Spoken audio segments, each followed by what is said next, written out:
Otodeni Jesu Tata Wokan Kiria Boa Nishi Noge Nadanyeги Nemume Afonka Boa Naroka Igbo Catholic Community Jobia Ekene Ezinụlọ anyị niile na ndị ọbịa niile nọ ebe a tata na ndị niile nọ ebe dị iche iche n'akụkụ ụwa niile anyị na ha ga-achụ aja Maasị tata. Na aja nke Maasị tata ezinụlọ Iwuọma na Igbeka na-enye Chineke ekene ka ụmụ ha Angel na Chukwuemeka Igbeka si were gbaa akwụkwọ ọga ọfụma na-enweghị nsogbu. Ha na-ayọ ngọzi Chineke amara ya n'isi ha. Greg na Skoloma Ọgamaka na-asụkwa happy wedding anniversary n'isi Phil na Kelechi ụmụnnakwe oge ugbu a ha na-elota mgbe ha ji wee bụrụ di na nwunye, wee na-ayọkwa ngọzi Chineke amara ya na ududu ya n'isi ha.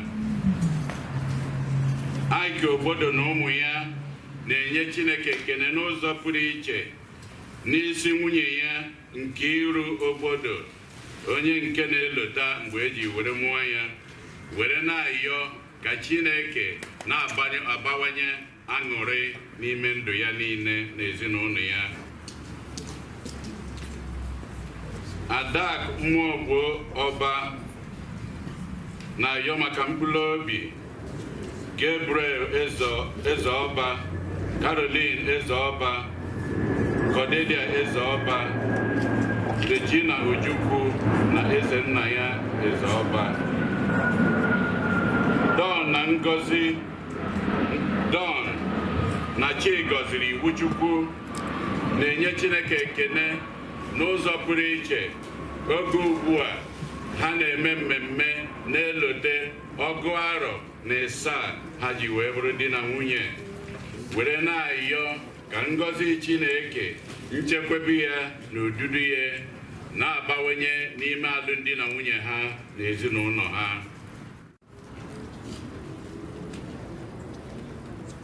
Ọgamaka na-asịkwa happy birthday na-ayọkwa ngọzi Chineke amara ya na odudu ihe n'isi nke iru obodo, onye nke na-elota mgbe eji were nwa ya. Frank na Louise Okoye na-enye Chineke ekene maka ngọzi Chineke amara ya na nchekwebe ya n'isi Chinenye Okoye, Adaobi ihe na-eto na Ifeanyị Ụfọndụ, ndị nke na-elota mgbe eji were mụọ ha, wee na-ayọkwa Chineke si etu a na-agọzi ha, na-echekwaba ha, na-edu ha. Ọgamaka na-asịkwa happy birthday na-ayọkwa ngọzi Chineke amara ya na odudu ya n'isi Akụnna Emechete, oge ugbu a ọ na-eme mmemme na-elota mgbe eji were mụọ ya. Ezinụlọ Ụfọndụ na Ọkọlue na-ayọ maka mkpụrụ obi Rita Chinwe Ututo. Adak Mmụọgbo Ọba na-ayọ maka mkpụrụ obi Albert Ọkọlue, Mercy Ọkọlue, Ifeanyị Ọkọlue, Nkem Okele na Chukwudị Ọkọlue. Grace na Angie Chude na-ayọ maka mkpụrụ obi Izu Chuke na Dorothy Obiora Okoye. ịma na Tony Ikeburu na ayọ maka mkpụrụ obi ụkọchukwu Wenceslaus Ọfọchebe ka mkpụrụ obi ndị a niile nwụrụ anwụ anyị kpọpụtalụ ka mkpụrụ obi ndị niile kwenụ gara aga.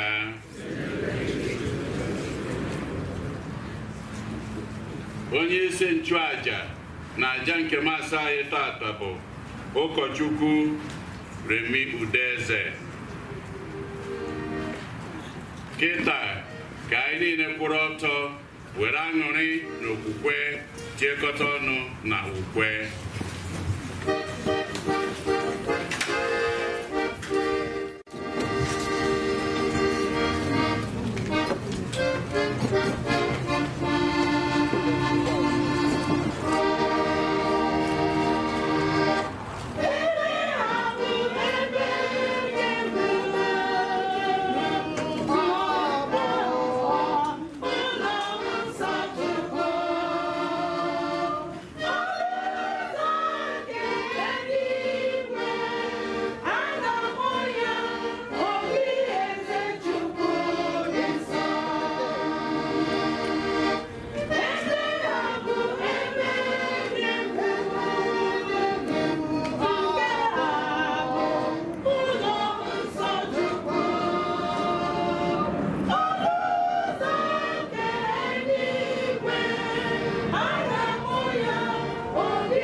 Christi otito diri Jesu.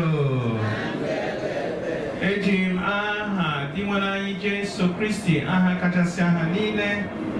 Wena nabata anyị n'ụka nke 26 n'oge na-adịghị n'emume.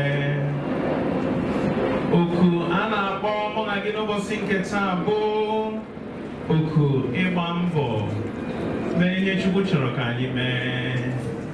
Oku ịjụ mmehie, oku ịjụ anya ụfụ, oku ịjụ onye ịma na ọka gị, oku iwepụ anya na onyinye amara Chineke nyere mmadụ, achụla onye ahụ ka ịkwatuo ya, gbaa mbọ mee ihe Chukwu chọrọ ka ị mee. A na-echetara anyị taa na ọ bụrụ na aka nri anyị ga-eduba anyị na mmehie, anyị gbupụ ya. Anya anyị, ụkwụ anyị, nke ọbụla ga-eduba anyị na mmehie, anyị gbupụ ya. Ọ kara anyị mma na anyị banyere n'eluigwe karịa inwe ihe ndị a ma banye n'ọkụ mmụọ. Anyị na-arịọ Onyenwe anyị n'ụzọ pụrụ iche na aja misa onye mụ na gị amara agụụ nke ime uche ya onye bụsi onye nwe anyị mee ka ime uche gị bụrụ nne m ka Chukwu nye anyị amara ime uche ya ịgbanaha mmehie ka anyị na mmadụ ibe anyị dị na mma ka ọ ga-abụ anyị bisie n'ụwa anyị nwee ike iso banye na aṅụrị nke n'igwe site na Kristi onye nwe anyị. Ajamisa bụ maka anyị niile nọ n'ebe a na ndị yọrọ ajamisa dịka agụpụtara ya ka anyị gbakwunyezienụ ebumnuche anyị dị ọzọ.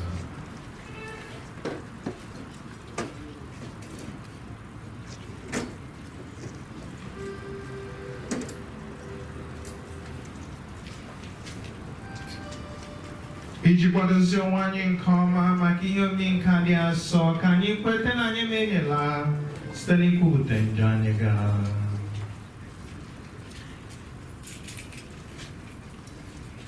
Mere anyị ebere, mere anyị ebere, n'ihi na anyị emehiewo. Nna mere anyị ebere Chukwu.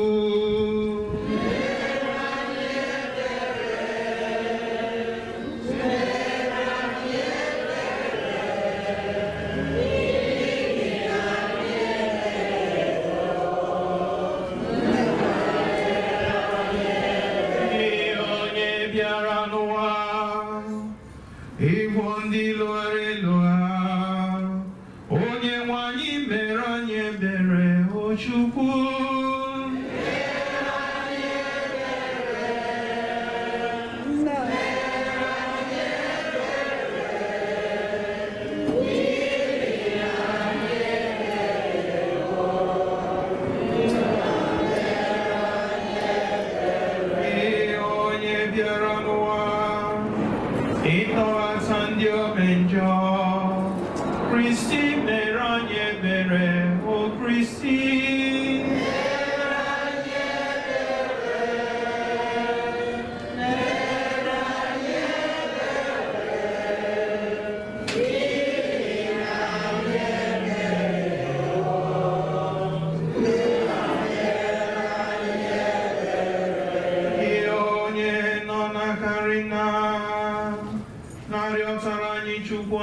arịrịọ.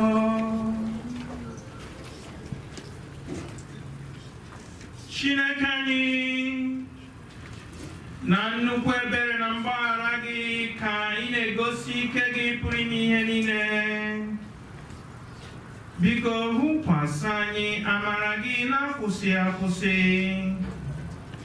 Nyere anyị aka ka anyị were ọsọ na-agbaga na nkwa ikwere anyị, wee bịa keta oke na aṅụrị nke n'igwe.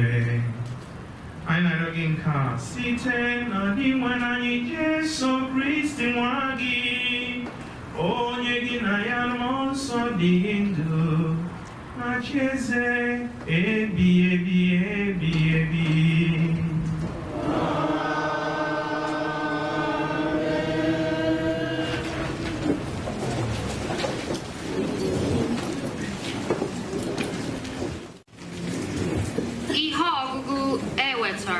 N'akwụkwọ ọnụọgụgụ,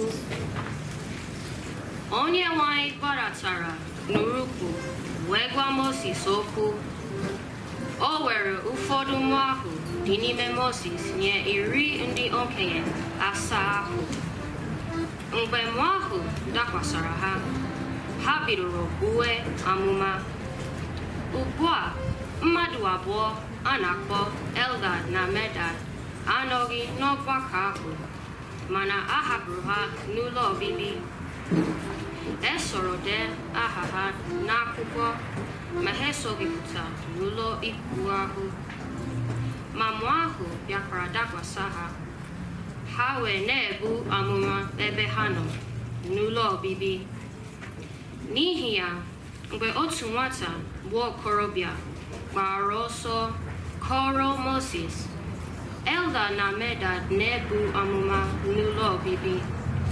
Joshua, nwa Nun, onye biri na nwata, sowe Moses wee sị, "Nna m ukwu Moses, si ha kwụsị ya." Ma Moses zara ya, "Ọ bụ n'ihi ịkpachitere m ka iji chọọ ka m kwụsị ha?" Ya kwe omume. Ọ masịrị m ka ndị nke Onyenwe anyị niile bụrụcha ndị amụma. Ọ dị m nnọọ ka enyecha ha dum mmụọ ahụ. Okwu nke o sepụrụ ha.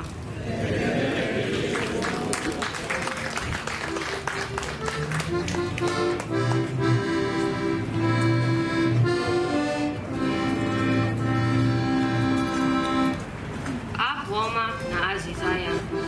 Ihe anyị ga-aza bụ atụmatụ nke Onyenwe anyị na-enye obi aṅụrị.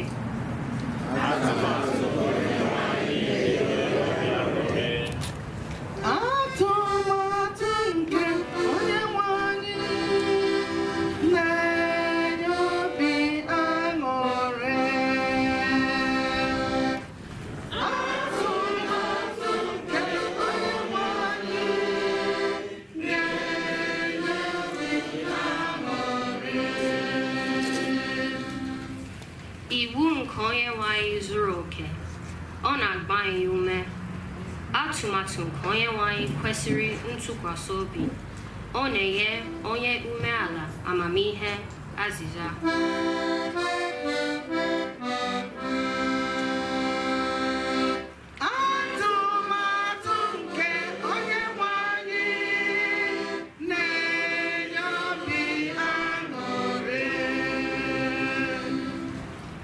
Ịtụ egwu Onyenwe anyị dị ọcha, ọ na-anọgide ruo mgbe ebighị ebi.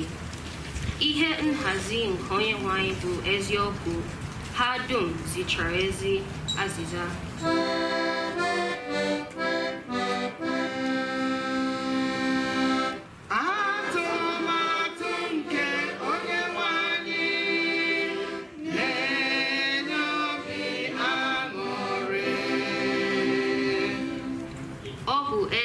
Na anụ odibo gị kpachapụrụ ha anya, bịakwa were ileru anya ala nke ọma na-edebe ha.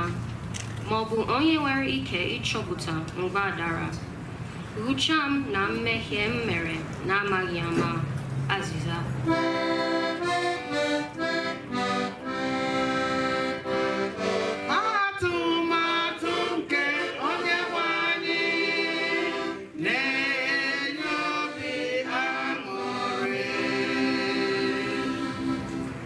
nke ka nke ekwela ka nnọdịbụ gị nya isi na njọ ekwela ka njọ chịa m mgbe ahụ ka m ga-akwụba aka m ọtọ agarakwa ịsọta nnukwu njọ ọbụla n'aka m azịza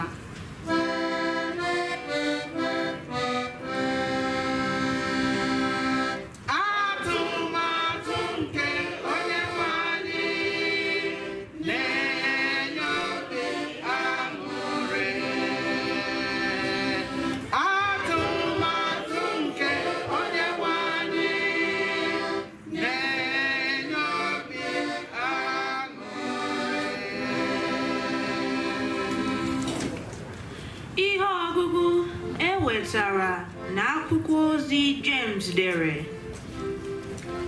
ugbu a geenụ ntị unu ndị ọgaranya bidonụ ịkwa akwa bewenụ akwa maka ihe nhụjuanya dị iche iche nke ga-abịakwasị unu akụ na ụba unu ala n'iyi uwe niile unu nwere aghọọla ihe nripịala ọlaọcha na ọlaedo unu agwala nchara ha gwara gosiri ikpe amara unu na nchara ga-agwa unu nke ga-erichasị ahụ unu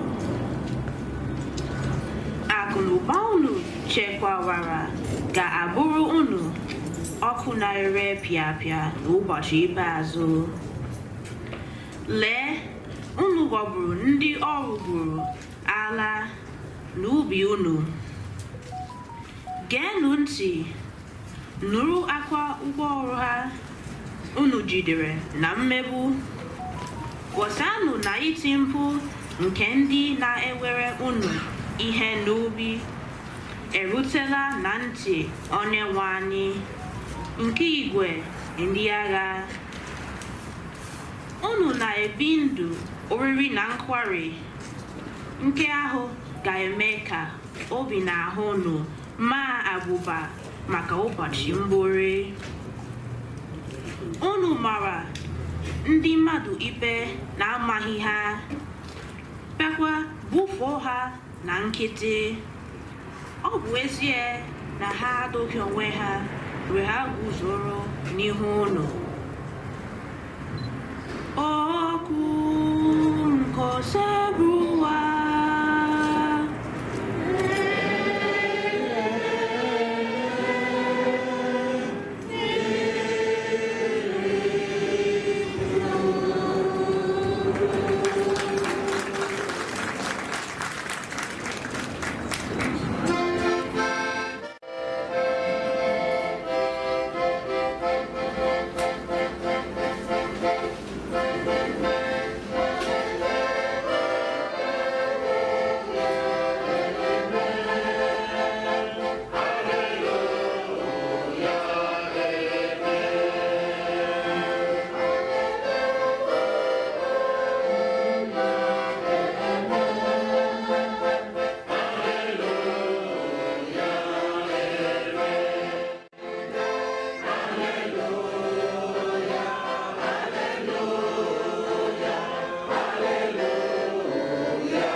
egbochi ya n'ihi na ọ bụghị onye otu anyị. Jesu zara ya, unu egbochina ya. O nweghị onye jiri aha m rụọ ọrụ ebube ga-atụgharị mgbe ahụ na-ekwutọ m. Onye na-adịghị emegide anyị bụ onye nke anyị. N'egwu n'eziokwu, onye ọbụla kụnyere unu otu iko mmiri oyi n'ihi na unu bụ ndị nke m, enweghị mgbe ọ ga-ahapụ irite ụgwọ ya. Ma onye ọbụla ga-edufu otu n'ime ụmụntakịrị ndị a kwere na m, ọ ga-akara onye ahụ mma ma ọ bụrụ na ekenyere nkume buru ibu n'olu ya, tụnye ya n'ime osimiri, ebe mmiri ga-eri ya. Ọ bụrụ na aka gị eme ka ị mehie, gbupụ ya. Ọ gaara gị mma iburu otu aka banye na ndụ karịa iburu aka abụọ banye n'ọkụ mmụọ ebighị ebi. Ọ bụrụ na ụkwụ gị eme ka ị mehie, gbupụ ya. Ọ gaara gị mma ịda ngwọrọ ma banye na ndụ karịa inwe ụkwụ abụọ ma tụba gị n'ọkụ ala mmụọ. Ọ bụrụ na anya gị ga-ebutere gị ọdịda, gbupụ ya. Ọ gaara gị mma iburu anya mpịa banye n'alaeze Chineke karịa iburu anya abụọ laa n'ọkụ ala mmụọ, ebe idide bụ anwụ anwụ na ebe a na-adịghị emenyụ ọkụ ahụ emenyụ. Oziọma ka o sepụwa.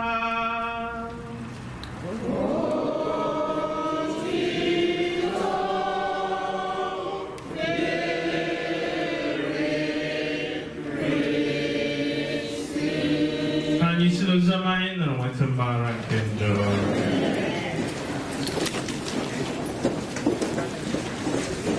Amen and amen. Kelele m onye nọ gị n'aka nri, onye nọ gị n'aka ịba, kwuo okwu ọma n'isi ya. Kwuru m okwu ọma n'isi ya, okwu ngọzi n'isi ya. Ọ bụ ndị gbara nkịtị o. Ọ bụ ndị onye wepụ okwu ngọzi ha kwuru n'isi mmadụ.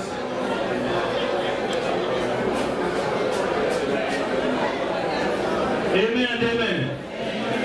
Ọ bụ ndị ọrụrụ ahụ ịgọzi nwanne ha o. Kwuo okwu ọma n'isi nwanne gị o. Assuming you are the God. Kwuo okwu ngọzi n'isi ya. N'aha Jizọs.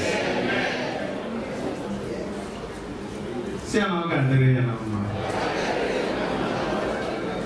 Si ya ngọzi Chineke rutue ya. Rutue ezinụlọ ya. Mbọ ọ na-agba gị abụ mbọ na n'iyi. Ọ gaghị arụ onye ọzọ erie. Your labors must never be in vain. N'aha Jesus. After all, Isaiah 65, also your labors shall never be in vain. And the hand that labor must eat the fruit of his labor. And Psalm 128, also here again, and in 1 Corinthians 15:57, also thanks be to God who has given us victory in Christ Jesus. And verse 58, my labor, your labor shall never be in vain. N'aha Jesus. Ọ bụrụ na ị kwere na ngọzi ndị a, mere Chineke otu ihe Nwachukwu.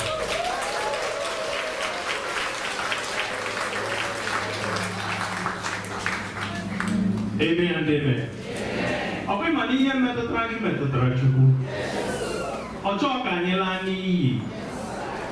of John 3:16, for God so loved the world. Isaiah 63, ihe metụtara gị metụtara m. Onye ka o ji chọọ ka anyị ghara inwe ọrụ ka anyị nwee ike ịdị ọcha ekwuru n'ire ya. Ọ nwere abụ a na-abụrụ anyị si ihe niile banyere na mmetụ Chukwu n'obi. Ị nụrụ ya mbụ? Ele mgbe ị bụrụ abụ a last? Ihe niile banyere na mmetụ Chukwu n'obi. Echiche udo, ọganiru ọ na-echere m, ọ gaghị ekwe ka echiche onye iro mezue. Amara Chineke ọbara ụba n'isi gị.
Amen and amen. Ọnọhụrụ dị abụ o ji malitere anyị, ọ ga-emegide ndị iro anyị, anyị ga-emericha ndị iro anyị, rutezie ya, hụ ihu na ihu si omena. Amen and amen. Amamụtụ ọ na-adị gị, ma ịhụtụla onwe gị n'ihe ọgụgụ nke mbụ, you're gifted, you're talented. People are not going to get you food. I want to go on food. I got like you. In part to be in a position. How do you feel? It's part of the cross. Every gift you have is part of the cross. Ngozi ọbụla Chineke nyere gị, opposite of ngozi ahụ bụ gịnị? Obstacles to pull you down. Amen and amen. The message of today, Bogene, look unto him. Look unto him. Trust no one. Even your friend. Even your sister in the charism. Even your brother here. When he give you your greatest enemy. Amen and amen.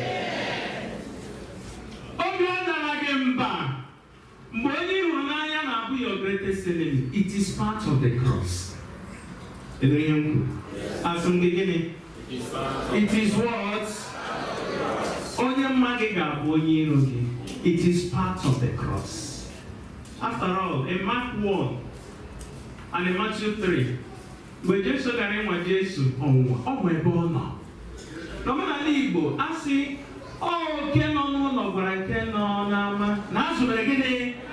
it is part of the cross. Your mission is to focus on God, to be committed in him. Jealousy.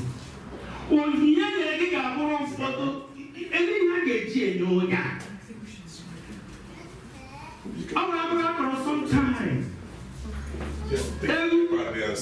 Church. Every day.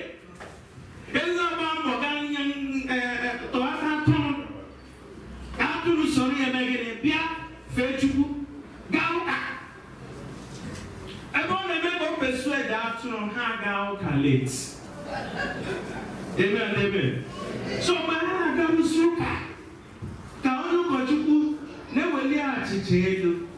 see beginning,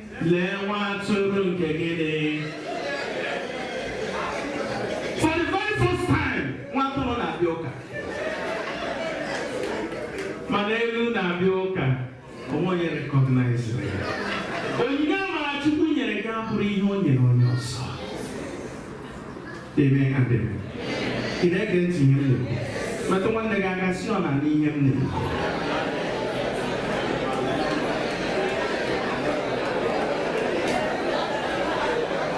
Amen, amen. I wear a dad, my daddy, when Macadina. When I will see a woman, your women, in 1 Corinthians 15, verse 10, also what I am is by his grace. What you are is by his grace. And in 2 Corinthians 12, verse 9, I'll say, my grace is enough. The grace of God in you is enough. Don't